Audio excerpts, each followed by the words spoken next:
Hello, everyone, and welcome to our first ever Friend by Fireside Chat. My name is Trevor Baum. I'm an events marketing manager here today, and I'm so excited to have you all joining us. Today, we're going to be talking about the importance of making sure your customers are feeling the love. That means providing them with an authentic and branded experience that is personalized to their actions and preferences. We are lucky to have three amazing experts joining us today to talk all about this. So first, I'd like to welcome to the stage FriendBuy's very own VP of Partnerships, Samantha Samuels. Hi, everyone. Thanks, Trevor. Hi, everyone. My name is Samantha Samuels. I'm the VP of Partnerships here at FriendBuy. We power referral and loyalty programs for brands that really want to grow sustainably and efficiently. So super, super excited to be here. And thank you so much, everyone, for joining. Yeah, amazing. Joining us also, we have Klaviyo's Ecosystem Marketing Manager, Nicole Hakakian. Hi, everyone. Thanks for having me, Trevor. This is awesome. I'm coming from Klaviyo. I manage a lot of our most strategic tech partner relationships like FriendBuy and like a lot of the other ones you'll hear today. In case any of you have not heard of Klaviyo, Klaviyo is a platform that will help you unify all of your e-commerce data in one place. That way you'll get to understand your audience better. You'll get to deliver more personalized experiences and learn everything that you need to make your business smarter and more automated. Excellent. And rounding out this talented crew, we are also very lucky to have Sendoso's co-founder and head of growth, Braden Young. All right, good to be here. I thought I'd be like the one person you wouldn't play the clapping for. But I'd be like, oh, hey, everybody, good to meet you. I'm Braden. I'm the co-founder and head of growth, which doesn't mean much. In San Francisco, it just means you do everything that you need to do when you start a startup. What Sendoso is we are a gifting and direct mail automation platform. So anything you want to send to a customer, to a prospect, to an employee, we do. We track it, and we prove success with gifting and direct mail. Excellent. Well, thank you all for joining us. Before we begin today, I just want to give everyone a reminder that at the end of the show, we are going to be giving out a $250 gift card to the most engaged audience member. So make sure you get in the chat, leave us your thoughts and comments, and feel free to throw some questions in there too, as if we have any time at the end, we're going to try to tackle a few of those. So now with that out of the way, let's dive in. So as we all know, customers are expecting more and more from brands they want to support. The modern customer is constantly in search of purchasing experiences that feel authentic and personal. But that can be really tricky to pin down what that means. So the first question I want to chat about with everyone is, what does providing a personalized customer experience mean to you? So Nicole, do you want to kick us off on this one? Yeah, I mean, at Klaviyo, we have like a lot of opinions on this. We're a customer-first data platform primarily, right? So what we help all of our customers do at scale is collect all that first-party data and leverage it to speak to their customers where they're at. So to me, when I think about what does personalization mean, it's really meeting your customer where they want to be spoken to. When you think about the most common forms of communication, you've got email, SMS, push even. These are all, as we like transition from brick and mortar to e-commerce, incredibly personal communication methods, right? You can kind of think of someone consenting to email or SMS kind of like going steady, right? How long can you keep that relationship for before they break up with you and sever the ties? The reason I say it's really intimate is because email space is valuable, right? Everyone now has to get more storage from the cloud.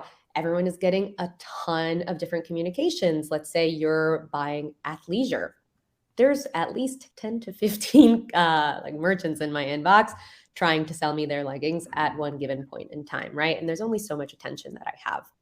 So when I think about personalization, the ones that stand out to me are the ones who are speaking to me most respectfully, right? If I have consented to SMS, I want to hear from you. I want to find out when those Carbon 38 leggings come back in stock because they are never, ever available in my size, at least in the petite version. So if you have, these customers that are consented to email, they're consented to SMS, try using those channels super intuitively, right? And also think about who you're engaging and when, by using like really complex organizational tools like segments, right? You don't want to speak to someone who has not purchased an item, perhaps the same as one of your most loyal customers who's had a ton of lifetime value developed over the course of your company. So with all these pieces of first party data, the main takeaway is you want to use them so that you can speak to your customers specifically and personally. Yeah, it's really well said. Sam, do you have anything you want to contribute to that?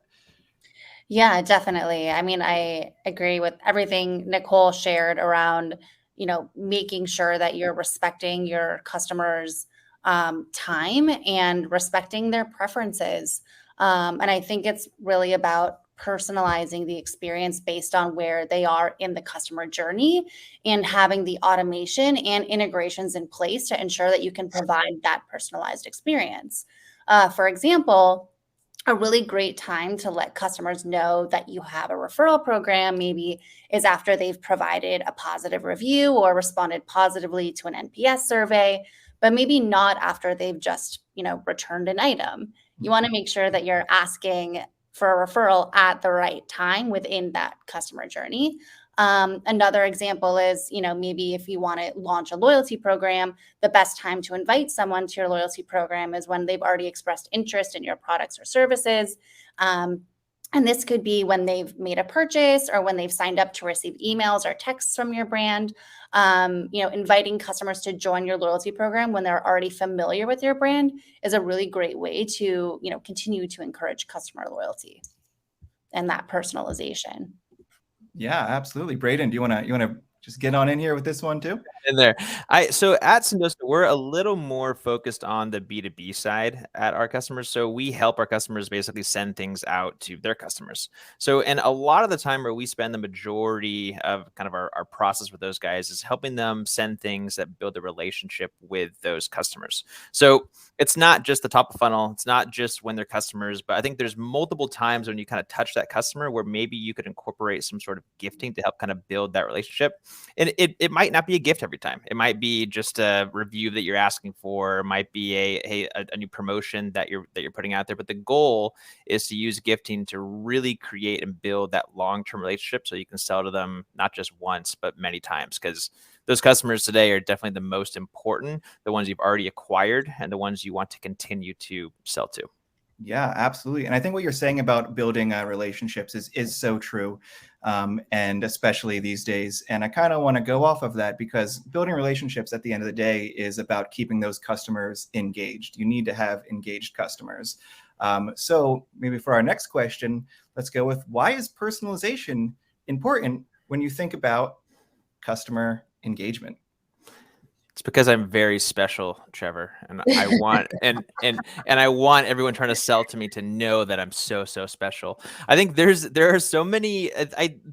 The number one reason is exactly that. I mean, it is a joke, but like each person essentially is going through their own customer journey of how they're acquiring something, and so you need to personalize to that. And there are so many systems out there to keep track of how you sold to that person that I think it's good to use your CRM to put that information in there because the odds are that you might sell to them again, or the hope is. And so keep track as to how they acquired your software or your item or whatever it might be. So when you go down that road again, you know exactly when and how they interacted. So you can personalize that experience to not just that one time, personalize it to the time before. Because like that's how it doesn't really change what folks like to buy. I actually, going back to something that you both said, so yes, it's all about building a relationship. And while building a B2C relationship is different from like a B2B relationship, one of the things that you should still consider across the board is who shouldn't you speak to, right? Who does not want to be spoken to? So that's always a really, really fun methodology that I think a lot of people sort of miss the mark on when they're setting up their systems and they're getting all that data in one place. One of my favorite ones, similar to what you mentioned, Sam, about like not sending someone a loyalty referral program at a specific time would be like if they have an open ticket, maybe they experienced a shipping delay, maybe they received a damaged product. awful time to probably ask for a review, right? So you can use proper segmenting to create a filter and make sure that you're not chatting directly with those people. It's also super important when you look at the effects of using that data. We actually have a lot of data that shows customers that come from a referral program are 2.3 times more likely to grow their LTV an extensive amount beyond anyone else who's finding your program organically. So personalizing your messaging to those individuals, maybe your VIP audience, and segmenting them, letting them have, exclusive rewards, telling them when you have a secret sale, really creating that community of your VIP audiences can help you really grow and create brand advocates that are then sort of growing your business for you. I feel like that plays into like the right timing too. Okay, like the amount of times you're on a chat bot and it's like, cool, problem solved. Like, how'd we do? Like 1 out of 5. That's like it's like right away, and it's like let's space that out a little bit in terms of like, hey, how that process was, and we know what I was trying to solve. Yeah, probably one of the biggest beefs I have with some people in my inbox is when they're messaging me or like too frequent messaging. If I'm not opening your emails, don't send me another one tomorrow, or maybe try something else. If I didn't answer your email, maybe send me a text. But you should definitely be thinking about the cadence of your messaging when you're reaching out to them. And then also, what's the purpose of that message, right? If it's in a welcome series, maybe you should tell me a little bit more about your brand, develop an authentic feel. But you wouldn't want to jump in straight for that like hot sell, right? So definitely about building that relationship. And I feel like the last comment just to add to that is like you would basically, if it's text, then like that's what needs to be marked in the system so you know this is how this person likes to communicate. Yes, absolutely. I think for me personally, like I sign up, I'm very specific about who I give my phone number to because I want to receive text messages from these brands. And I think CB2 does an amazing job with their text message cadence because I get a text message from them on Saturday morning at 10:42 a.m. And that's the time where I'm literally sitting on my couch, like drinking my coffee and ready to shop. So I think they do a really good job of like understanding when to send those messages. And I love the like 10:42 a.m. It's very like specific, but it got me. So I think, to your guys' point about like sending the right messages at the right time and being very like hyper personalized about it, I think makes a lot of sense. Sounds like a win for them. Well, speaking of timing, because this all sounds like very much that make sure you're understanding also where they are in their customer journey and using that timing. So I'd like to lead into our next question, which is, how do you think about the milestones of a customer's reward journey? When should we be thinking about sending rewards to our customers? Yeah, I think. Oh, sorry. I was going to say, Sam, do you want to kick this one off? Oh, yeah. Thanks, Trevor. Gotcha.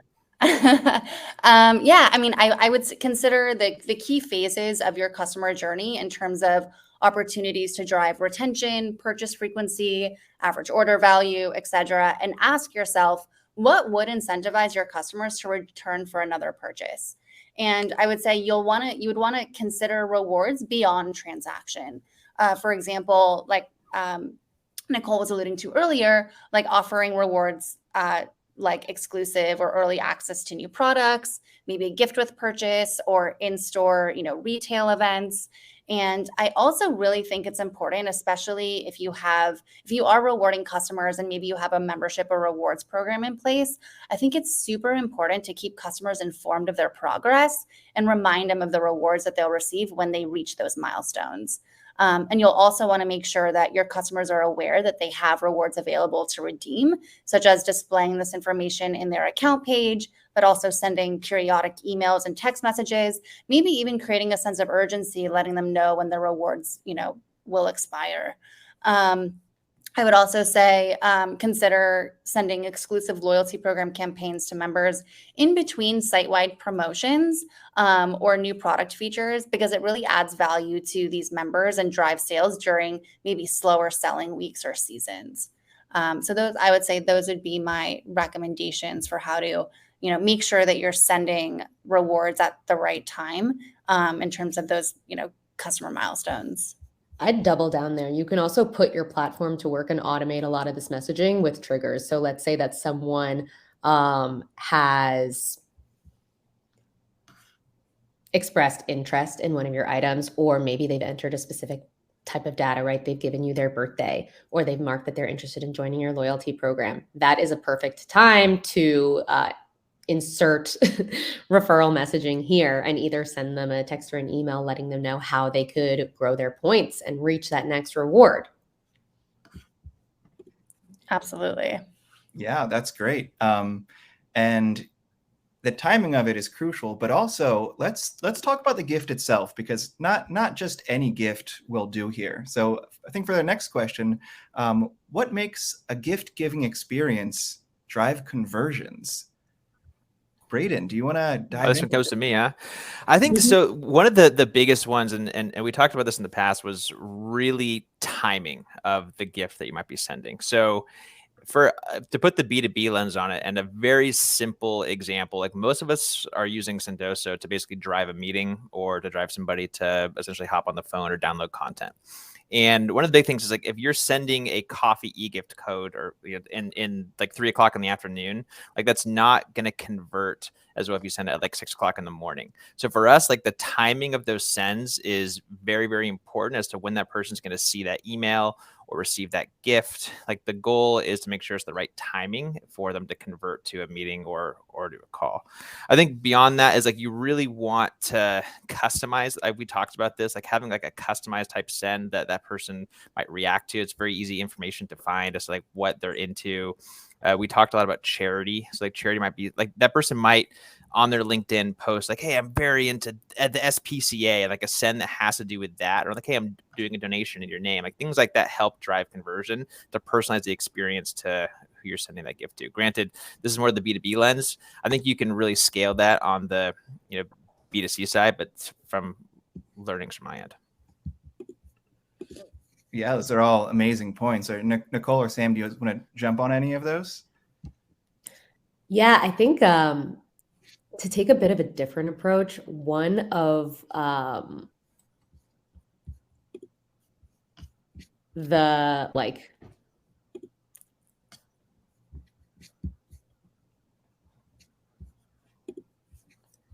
best ways to sort of drive conversions there is to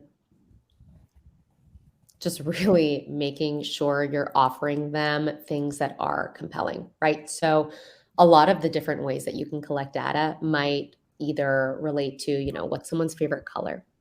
What's their birthday? Do they have a partner? And that way you can target your messaging to get ultra specific and nuanced, right? So a lot of times it's not about volume, right? It's about who's getting your message and how is it going to resonate with them? And you can get really, really creative with it. That is such an excellent point. I would totally, to take your verbiage, Nicole, I would double down on that too. I've been, really hearing a lot more that given the choice to purchase from, merchant A or B, customers are likely to make a purchase from a brand that makes social impact, a core part of their brand's DNA. We partner with companies like Beam Impact and Social Shopping Gives, which basically allow you to offer a donation based on, a donation-based referral incentive on top of a discount toward a future purchase. So we typically see that, companies that offer a donation component to their e-commerce experience see a, 15% lift in AOV and 30% lift in second purchase conversion. So I think, especially now, people really want to shop with brands that really believe in, have that kind of donation component to their e-commerce experience. Yeah, absolutely. I mean, I think at the end of the day, right, it's about making sure that that is part of your brand experience and that you're providing this really like authentic brand experience when it comes to these like gift giving moments, really bringing them, like making sure your voice is coming through. I want to jump really quickly because I'm curious, just more broadly, what is the biggest misconception about sending rewards to your customers? Braden, Sam has some hot takes here. The biggest misconception about setting things that probably that it's hard to do. I imagine like it's very easy to incorporate this into your flow and to put triggers in place. I think that like that's one of the big things. Like there's so many softwares out there that make this possible. So that's one of the big ones that we can all take, that like if everyone forgets about it, or they put a calendar invite on their calendar, like, oh, I need to send something to this customer after I do a demo or after I send something. And all of that can be trigger based. You can make it very easy on yourself. And there's a lot of free solutions out there that help with that as well. The next thing is when you send something that you're not owed anything back is an important thing to keep in mind. So like, even though you're sending a gift to somebody, the power of reciprocity, the person getting back to you, doesn't always apply to that thing you sent. So give it time. If I send you a gift card and I'm like, hey, I sent you this, like, let's hop on the phone. I haven't bought time yet from you, or I haven't bought a response from you. So the goal there is, it doesn't always work. And if you haven't done the foundation of building what your brand vision is, why you're sending this thing, or what guidelines like your brand abides by, the person maybe isn't going to get back to you. And if your content sucks in that email you're sending, then they might not. So I think there's really no way to really look past that one. There's some hot takes, I would say. I'm curious to hear from you also, Sam. Oh, yeah, I completely agree with Braden. I think, one of the things that I think really gets overlooked, to Braden's point, is the importance of automation and integrating into your tech stack. So, for example, if you're if you want to reward customers for everyday actions like subscribing to emails or SMS, like sending them a discount for subscribing, how do those actions actually get tracked so you can reward those customers? So that's why you need to ensure you have a tech stack where all the tools talk to each other and integrate with each other, so that the rewarding experience will feel personal to the customer, but it's also actually automated based on those actions. So like, for example, like FriendBuy integrates with Klaviyo, so that if somebody subscribes to, or if somebody enters their email or phone number to start sharing, we can send those emails and phone numbers to Klaviyo, and that not only adds to your subscriber lists, but also you can reward customers for those actions, because Klaviyo is letting FriendBuy know, hey, this person's subscribed. So now FriendBuy is saying, okay, cool, now we can reward that person. So it's just really important to make sure that you have those integrations in place if you want to implement any type of referral or rewards program, and reward customers for doing so, so that it's all kind of happening on the back end. And to Braden's point, it's not a manual process. I've actually got a completely different item to contribute. So when I think about like what's the biggest misconception about gift giving, is that it always has to be a discount, right? When we think about all of the brands around BFCM, what are the offers that they're giving? How are they incentivizing their customers to purchase from them when everybody and their mother is telling them, buy from me? It doesn't always have to be a discount. And I think a lot of our brands, like, maybe you're hesitant to try different things, but I encourage you to get super creative. You can compel individuals to pay attention to your brand with so many other ways, especially using targeting. So maybe it's an exclusive event, right? I know Sam and I were catching up offline about Glossier. We both actually got targeted to different events, her in LA and me in New York City. And we both were like, wow, I made the cut, that was really, really fun. And I think that was really compelling. And I did buy a lip gloss from their store launch. So, it works. Free shipping is another really popular one. Gift with purchase is always really fun, especially when it's a mystery. Aura Bora had a really, really successful campaign during BFCM with that. They also did something really interesting where they created like a secret landing page that only the VIP customers got access to, that had special flavors. So you can get really creative and really fun with it. It doesn't always have to be a discount. It doesn't always have to be super cut and dry. And you can always A/B test these things to see what is getting more traction from your audience, So don't be shy. Give it a test. There's no harm in that. Yeah, I mean, you've made a ton of great points, and actually, sorry. And the dog agrees. And deep dive on this a little bit more, because the next question that I want to throw out to everybody is, what are some examples of creative gift giving? Do I get that one first? All right, let's Yeah. do it.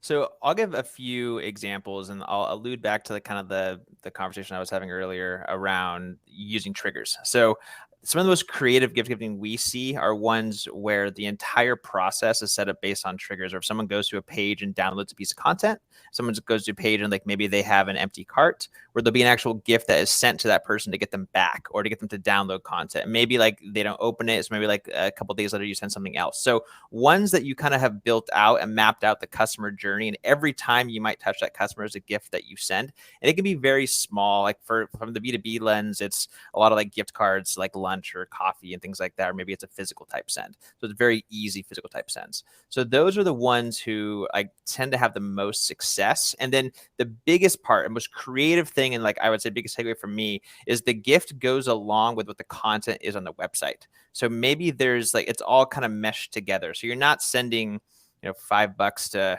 Uber Eats and like that to get them to go buy I don't know where lunch is for $5, but like a very small e-gift code, and like there's nothing on your site that talks about how download this case study, it will send you lunch, or hey, go to this page and you can read these items and like we'll send you coffee. So on our side, it really has to mesh together with the content that's being read. So that's probably the most creative or the smartest, I would say, in the world of kind of the B2B lens on gifting. Yeah, that's great. I mean, it really are like, your limit is your imagination. And especially, what Nicole was saying before with like not having to rely so much on discount rewards. I'd love to hear some more about that too, if we have some more to say on it. I'd love to ask everybody, like, what else can you do to personalize the experience of your customers outside of offering them traditional points-based or discount rewards? I think here, there's so many different ways you can take this conversation. So I'm trying to like plan in my mind what would be the most impactful for everyone here. And based off of like things that the audience is saying, one of the things that I want to talk about is who you're speaking to, right? So it all starts on your webpage, right? You've attracted someone's eyeballs, they've landed on your site, and now it's time to sort of diversify how you're treating these shoppers based off of how they've interacted with your brand before, right? You don't want to treat new visitors the same way you treat returning visitors, your customers the same way you treat your returning customers.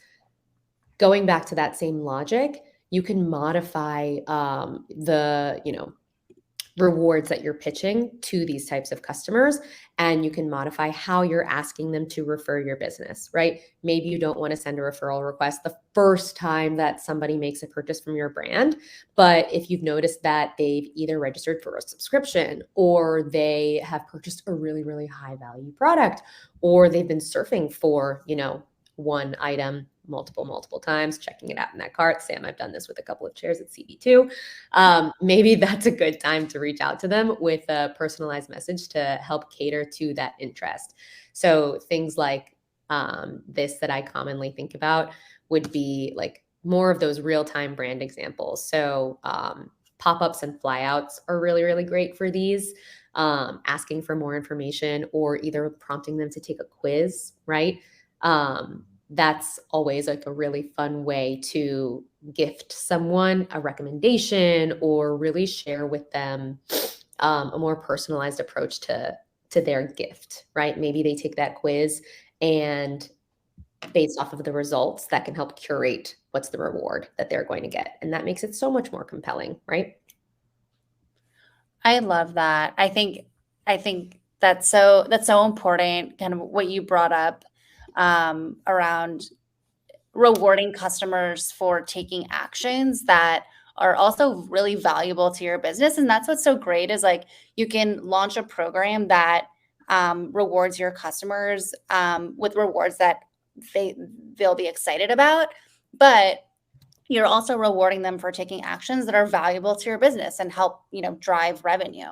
So I think another great example of that is, this is maybe a little bit of an obvious one, but like if you're a subscription brand, and you want to reward. I think it's important to reward your customers for continuing to be subscribers. So maybe you can offer one reward for starting a subscription, and maybe a totally different reward if they've been a subscriber for 6 months.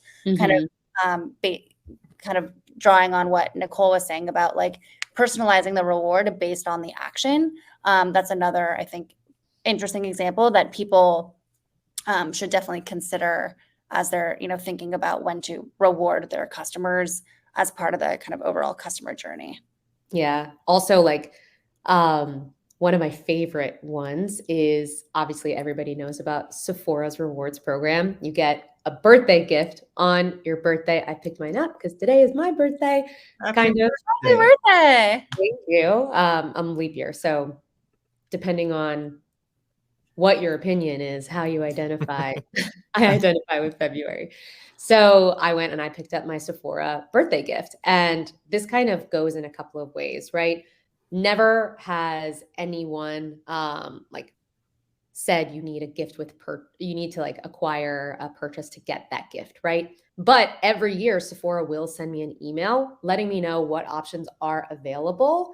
And that reminds me every year, like, I think about which one I'm going to select. I do a deep dive operation, cost to value, what am I going to use the most, which one's going to fit the best in like the space that I have, and doing a lot of that site surfing usually will have me finding a bunch of other things that I need to buy, but I'll always go in store. And it's a great way to drive like foot traffic if you're also working with a combination of e-commerce and brick and mortar, especially if you're looking to geolocate your audience messaging.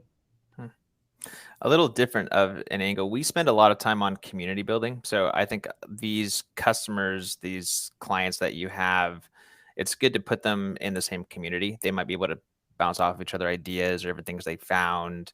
Ours is called Super Senders. Those folks who use Sendoso a ton. And the goal there is to get them to converse with one another and see like successful ways that they're using the system, or maybe things they found in the system that have worked well. That is basically access that we sell. So rather than a reward, it's hey, you purchase the software and like now you get access to this community, which is a different angle and not being able to send like a physical gift. Oh, I love that. I think I know a lot of brands who offer exclusive Slack channels for their VIP customers, and it's a great way to get those people to provide feedback on the product, and in exchange, they get maybe exclusive access to new product drops, exclusive access to promotions. I think I definitely know brands that are starting to do that, and I think it's a great way to really show your most loyal customers that love. You got to show them the love. That's what it's all about. Yeah. Well, I want to take a quick break here because at our fireside chats, we have a little recurring segment where we like to share scary stories of marketing gone wrong and very much what not to do. So we call it Spooky Story Time.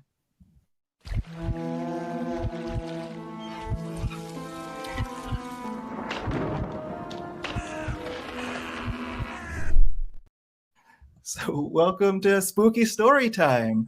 I know, Braden, you had a very spooky story to share with us today. Are You Afraid of the Dark was like the best show. It's too bad that thing. We'll see when that thing will come back. So we've talked a lot about personalization, but sometimes you can go a little too far on personalization. So there's a lot of information on the web about all of us. All of us have social media. All of us post pictures.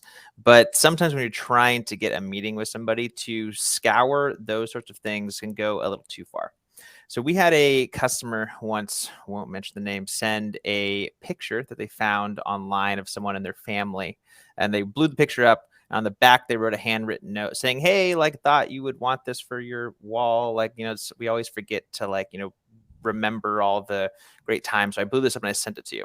So this person in the mail received this box with a blown up picture from like their Facebook page with a handwritten note on the back asking to take a meeting with that person, which is a little too far. So the goal there is personalization is fantastic, but maybe don't use all of the data that we have online, and to sometimes stay away from some of the family stuff. And also it's a good reminder that you should make your social media pages private and only be able to share it with your friends. So that's a one that I like to tell, that there's a fine line sometimes that you got to walk. That is a nail biter. Does anyone else want to share a spooky story with us today? I have just two kind of recommendations for maybe things you should consider not doing. I guess one that happened to me personally was this has happened a couple of times where I've received a request to review a product that hadn't actually gotten delivered. So I would, again, like to the point of making sure that your tech stack all integrates with each other, making sure you have a good 3PL that integrates with, Klaviyo or a reviews platform, so that you actually know when the product gets delivered before sending out those review requests. And then secondly, I would say if you're considering launching or implementing a referral program, we definitely have customers that say, hey, we want to test this out, send one dedicated email to our subscriber list of 200,000 people, and then we'll see how many referrals we get from that, and then we'll see if it makes sense to implement a larger scale referral program. But in my mind, I'm like, how many times have I received a dedicated referral email and knew exactly at that moment who I wanted to refer? Probably not a lot of people. So I would say if you are thinking about launching a referral program, I think it's important to make sure that you implement with all the best practice placements and automations in place to get the most out of it. It's really all about making sure your customers are aware that you have one, and then also making it really easily accessible. So having some type of call to action on your website to allow them to refer on impulse, because Nicole and I hang out as well, and we're constantly talking about new things that we've bought, and that's the perfect time to say, hey, oh, I just tried out this new yoga mat. Oh, you got it from Lululemon? Cool. I think they have a referral program. Let me refer you, and you can get 15% off your order, and then I'll get a reward after you buy. Those are the types of interactions.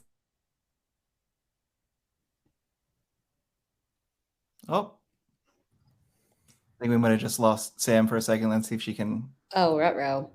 I was actually just going to say I have a referral code for Brooklyn and sitting in my inbox because I plan to order sheets.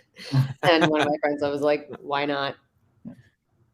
Totally. I think we lost you at the end, Sam. You kind of froze for a minute. Okay, I don't know where I lost you. I think we got the gist though. You were almost through. All right, cool. Well, hopefully, yeah, that was helpful. I love reading these comments. I had to click spam because the unsubscribe button was MIA on a promo text. Oh, that is the worst. And there's no way to unsubscribe to text messages if they don't accurately provide an unsubscribe or a stop response. There goes your deliverability. There goes your you can kiss it goodbye. Yes. Well, thank you all so much for that wonderful spooky story time. I hope no one has nightmares tonight. But I do want to dive back in because this has been so amazing, and you all have covered a ton of ground. So I kind of want to see if we can just narrow it down really quickly. What is your number one tip or takeaway for making your customers feel loved? I've got a hot one here. No surprise that with my role, I focus pretty much exclusively externally on developing partners like FriendBuy with Sam, like many of the other pieces in your tech stack that a lot of the folks today have referenced, right? So as a merchant, you don't exclusively work off of one platform most of the time. You want to consider having other things like a subscription platform, a reviews platform, a personalization platform, right? But the magic of all of that data that you're collecting is kind of lost on you if you're not putting it to good use, right? So my number one tip is bringing it all together. integrate it into your CRM, integrate it into your CSP, make it your CRM, sorry, and make it useful, right? Use it to send your communications, use it to personalize your messaging. For that person who just like nearly made it to that next loyalty status, segment your audience based off of tier, segment your audience based off of, whose loyalty points are just going to expire. These are things that you can actively create triggers off of and find those customers like with that really personal message that's really relevant. But without that data, you can't make any of that magic happen. That is very true. Thank you so much for sharing on that. Braden, do you want to chime in with your number one tip or takeaway? Yeah, mine was purely just we're all buying from one another. And so it was to just be a human, like avoid a lot of the big buzzy words in your emails and your text messages and your gifts and your content that you send. And we just boil it down to be a human in the outreach that you do. And that'll help you essentially sell more. It'll help you connect with your customers. It'll help you kind of build a better community around your brand.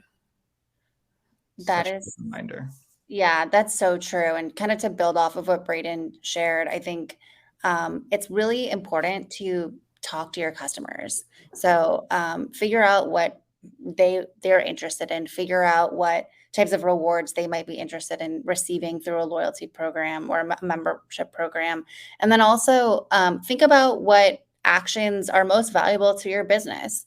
If you want to drive mobile app downloads, design a loyalty program around that, design a loyalty program around actions that are valuable to you. Like if you're a subscription company and you have a box, maybe the ability to customize, if a customer customizes their subscription boxes, that might be a signal that their LTV will be a lot higher. So maybe design a program around, having them customize their subscription boxes. So like you can think creatively based on, your brand, think creatively about the actions that matter most to your business, and then speak to your customers, talk to your customer service team. They're the front lines. They're talking to your customers all day long.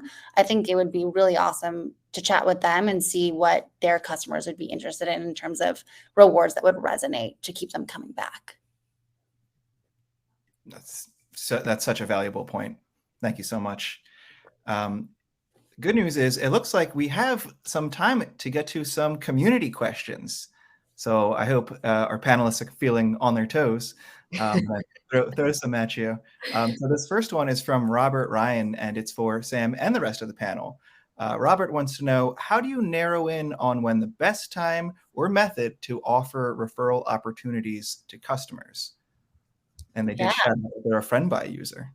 Oh, yay. Awesome. Thanks for joining. Happy to answer that. So I would say for a referral program to be successful, it needs to have a few ingredients. One is awareness, 2 is accessibility, and 3 is ease of use. So you want to let your customers know that you have a referral program. That might mean once you launch the referral program, announce it to your subscribers via email or via SMS. You can even send them their referral links and say, hey, we've generated these referral links for you. We have this great new referral program. Here's your link to start sharing. I would also recommend incorporating referrals as part of your customer communication strategy on an ongoing basis. So adding banners or links to refer a friend in your order confirmation, shipping confirmation emails, like I don't know if you use Maloma or Narvar. We have a lot of customers who put referral CTAs on those post-purchase pages. And then you also want to make sure that you have a referral CTA on site. So whether that's in the main nav or the mobile hamburger menu, give people an opportunity to refer a friend that they can access when they're out and about with their buddies chatting, at a bar. So I would say those placements. And then also a big one is post-purchase. So when somebody makes a purchase on your website, show them that referral opportunity. They might not necessarily refer right then and there, But it's a really great awareness driver because now every single person that purchases from your site knows that you have a referral program. So I'd say those are the kind of main placements. And then the promotional strategy and activation is kind of what I shared around incorporating it into your email and SMS communication strategy. Those are all absolutely crucial timing for really wanting to drive those referral programs. I've got another one coming in for whoever wants to take this one. This is from Hannah, who was asking, they're super interested in non-discount value ads. What of those have you seen success with in loyalty reward program campaigns? There are kind of a lot of approaches that you can take here when it comes to personalized marketing examples, right? So when I think about non-discount value ads, first of all, there's no one size fits all recipe for success. Kind of going back to what Sam said, it's really important to not only speak to your customer service team or your customer representative team who's on the front line, but have conversations with your customers. Understand what is compelling to them, because that value add should speak directly to what it is that they want. The tactic that you use to get it there isn't going to be the same for every merchant, right? So you really want to have that strong connection with your audience. You want to hear what they want. You want to hear what they're saying. You want to hear their gripes and groans, and also like what gets them the most excited. That way you can package up what is going to be effective in getting you those conversions, right? So the ones that I've seen, I know that Ouroboros, and I'm trying to find the case study that we have on our Klaviyo blog for you, but Ouroboros saw so much BFCM success with that secret landing page to reveal a hidden flavor, and that was only leveraged to their VIP audience, right? Another non-discount value add that I've seen be really, really successful, sorry that all of these examples are from BFCM, but that's just like where my brain is always going, is secret gift with purchase. So anything that's got that mystery component, everyone is kind of like a Nancy Drew. They want to figure out what it is. It can be a brand new car. Who knows what's behind door number one? But it's really fun. There's that element of surprise, and there's kind of like a little flicker there, something that makes it different, right? And a lot of times I find that more compelling than a discount code or free shipping, right? Because I could probably find a code on that somewhere else anyways. And that helps me build that relationship with the brand. It does really feel like I've gotten something fun, and who knows, you might even be able to encourage the recipient to buy that product again. So an example of this is I just splurged and bought my dog a Foggy Dog leash. And when I did, one of the mystery gifts that came with it was like this deodorizing spray.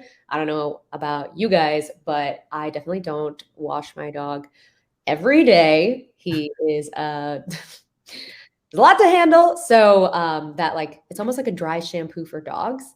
And I've finished it already, and I've already repurchased it. So just another thing to keep in mind is it's a really great way to like get that product exposure. Also, not to ramble, but that beta product tester sort of aspect that Sam mentioned, like having that VIP audience of people who you trust to test your product, whether it's limited edition items or just for feedback. Amazing, amazing value add. Really helps you build that community, kind of like Braden was saying, make them feel a part of something, make them feel included, and then they become your core set of power users, in addition to kind of like helping you answer those questions about what your audience wants. Win-win. Yeah, absolutely. Thank you. That was so great, Nicole. Thank you so much. I think we have time for just one or two more. This one is coming straight for Braden. This is Ali asking, what are your thoughts on customer choice gifting versus company? Sorry, let me rephrase that. What are your thoughts on customer choice gifting versus company choice gifting? I always assume customers want to choose their own gift, but do you find that to be true? I think it's so like I'll answer it in kind of two ways. So there's two different types of gifting. So if you start with digital, so let's say I send you like a $10 DoorDash gift card and like you have choices. So you can do like DoorDash or Starbucks or something else. I think it's always good to include a charity one there as well. So maybe someone's like, I don't really want, $10 to Starbucks. I'm going to give that to a charity of my choice, like rather than, give that to Starbucks. So I think it works really, really well there with digital gifts. I think it's every gift that we send, there's always a choice because I think folks are like, it's in the moment and they're like, I don't really want the gift. So I think that's important there. Physical, I feel the exact opposite. So I think if someone's sending me a physical type item and I get an email saying, hey, like we thought you might like this, but if you don't like this, here's 3 other options of different things you can pick. I think it works really well if you're a sports team and you're like a sports team and you're like, oh, like you can have the blanket or the jacket or the shirt. And but I think that's the only place that it works well. Like we talked a ton about personalization, and I would hope that if you're sending me something personal or a gift, a physical gift, at least a little bit about me to know what I would respond to. So we lean towards just sending the physical gift and not having the option of getting something else. Now, folks have gone both ways on that one. We've tested both, but it seems to see that like the physical thing, it's like one thing and you can't exchange it. So that's kind of my suggestion is digital versus physical. All right. Well, thank you so much, everybody. I really appreciate all of your time. Before we go, I do want to announce the winner of the $250 gift card, and that winner is Hannah McWharton. So thanks so much for being active and contributing today. We will reach out later to send you your gift. So once again, Samantha, Braden, Nicole, thank you for your time and your wonderful contributions. And thank you for everyone tuning in. Can't wait to see you at our next Friend by Fireside Chat. Thank you, everyone. Bye, everyone. Bye, everyone.